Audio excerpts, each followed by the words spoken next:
Iconic is defined as something that's very famous or popular, especially being considered to represent particular opinions or a particular time. But in whatever way you define the word, when it comes to horology, few watches are more iconic than the Cartier Tank.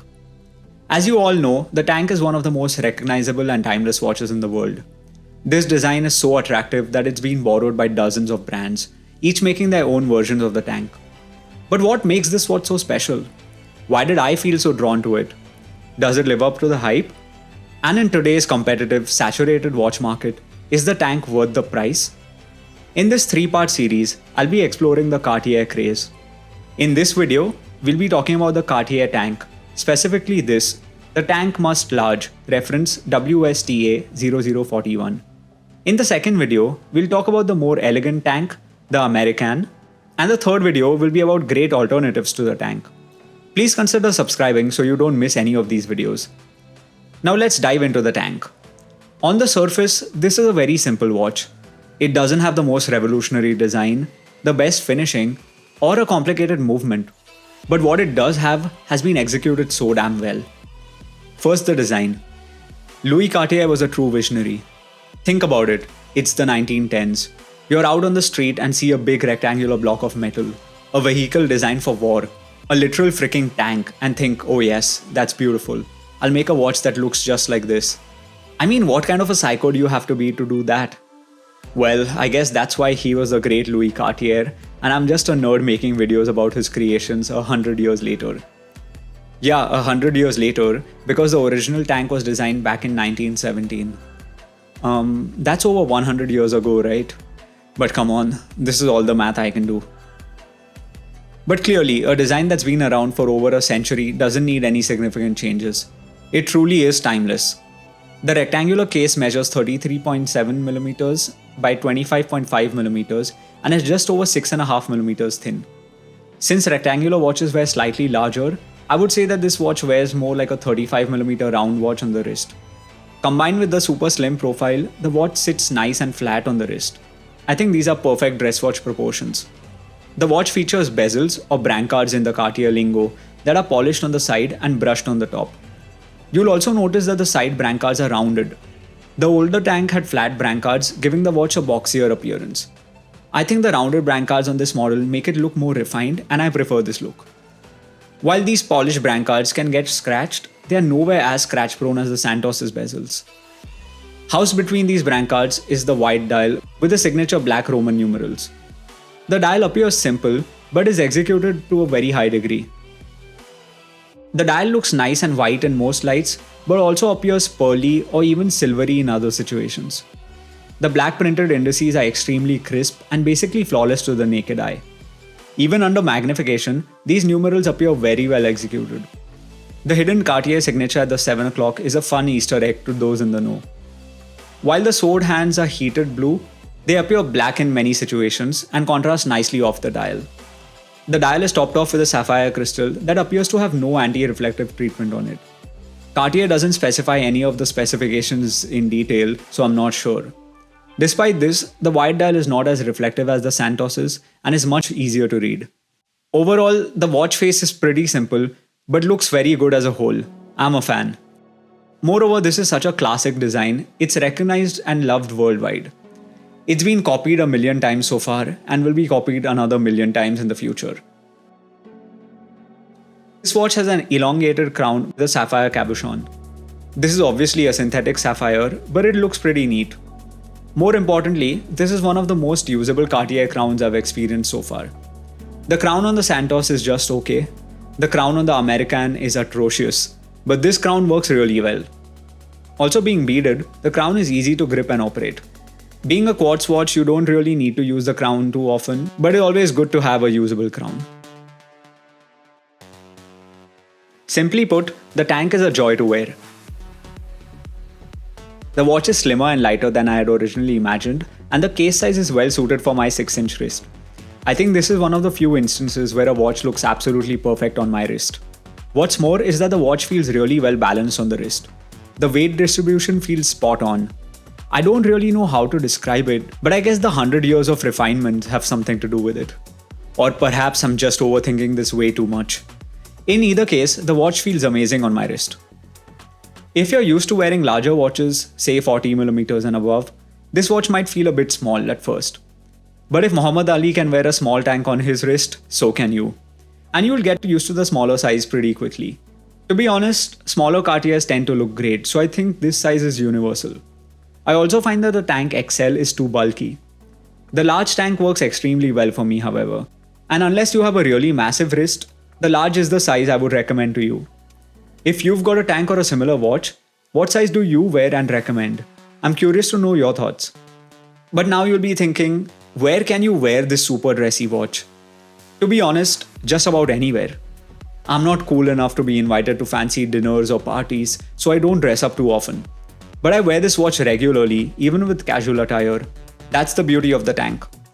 I truly think this is a watch you can wear anywhere, with a suit, a shirt, or just casually with t-shirts and shorts. Talking about t-shirts, summer is almost here and I've been wearing more and more of these now, and I imagine you'll be doing the same. And our friends at Fioboc are here to help us with just that. Fioboc is a clothing brand that specializes in fabric tech, that's fabric and technology, and these are their Stay Cool series shirts. These clothes are made of Fioboc's PBS fabric, which is a blend of cotton, bamboo, and a plant-based polymer. I'm not a material scientist nor a clothing expert, so I can't explain the technical details, but all I can say is that these shirts feel really comfortable and have a great fit. The wrinkle-free and breathable construction, along with the stretchy fabric, make them a perfect workout t-shirt, in addition to being great everyday wears. Fioboc offers them in 6 sizes and over 20 colors, so there's a perfect match for everyone. Fioboc even sent me a pair of shorts to try, and I love how stretchy and comfortable they are while also being thin and light. I can't recommend them enough.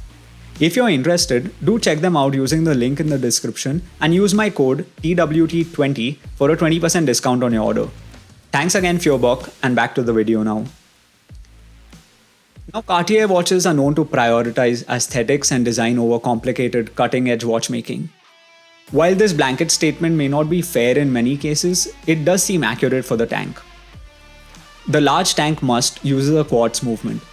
Now don't get me wrong, this isn't a terrible movement and quartz has its place. To many, a quartz movement is more robust, reliable, accurate and worry-free. It's a set it and forget it type of movement.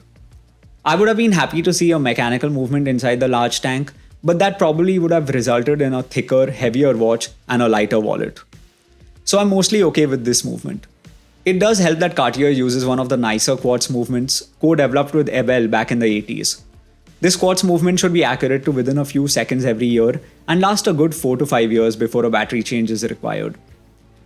Cartier also offers a standard 2-year warranty with all their watches, but the free Cartier Care program extends that warranty by another 6 years, giving the Tank an impressive 8-year warranty.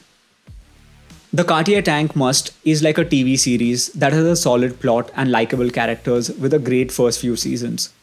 The subsequent seasons are just as impressive with thoughtful character development and a gripping plot. And then in the last season, the lead characters are killed off and the show ends abruptly without tying the loose ends. This was my very long-winded way of saying that while the history, design, fit and finish of the Tank are brilliant, what's disappointing is the final bit, the strap. Now the standard Tank comes on a black leather strap and I don't really like it. Okay, to be honest, the strap isn't that bad.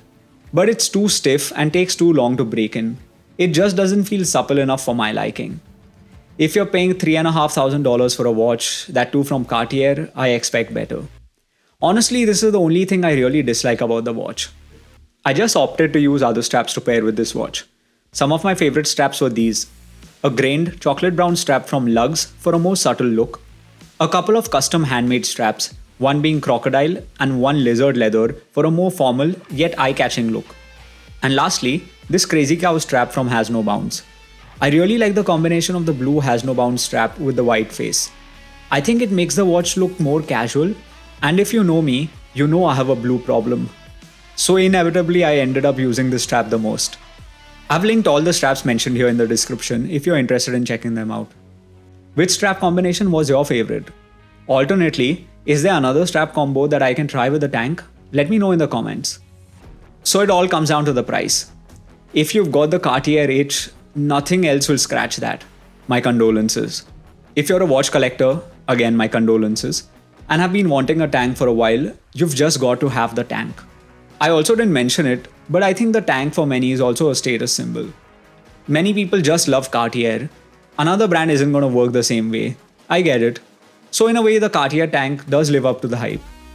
That said, as good as the watch is, I think $3,500 is a tough pill to swallow for many, especially for a quartz watch. Perhaps I would have been okay with that had everything else in the watch been flawless.